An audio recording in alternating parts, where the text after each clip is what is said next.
ज़बूर 12। ऐ खुदावन बचा ले, क्योंकि कोई दीनदार नहीं रहा और अमानतदार लोग बनी आदम में से मिट गए। वो अपने अपने हमसाया से झूठ बोलते हैं, वो खुशामदी लबों से दो रंगी बातें करते हैं। खुदावन सब खुशामदी लबों को और बड़े बोल बोलने वाली ज़ुबान को काट डालेगा।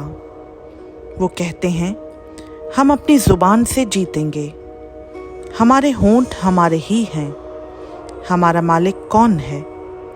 गरीबों की तबाही और मस्कीनों की आह के सबब से खुदावंद फरमाता है कि अब मैं उठूँगा और जिस पर वो पुकारते हैं उसे अमनो अमान में रखूँगा।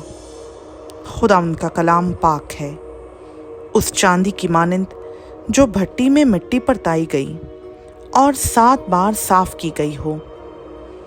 तू ही ए खुदावंद उनकी हिफाजत करेगा, तू ही उनको इस पुष्ट से हमेशा तक बचाए रखेगा। जब बनी आदम में पाजीपन की कदर होती है तो शरीर हर तरफ चलते फिरते हैं। खुदावंद का पाक कलाम का पढ़ा, सुना, समझा और कबूल किया जाना हम सबों के लिए बाइस बरकत हो। आमीन।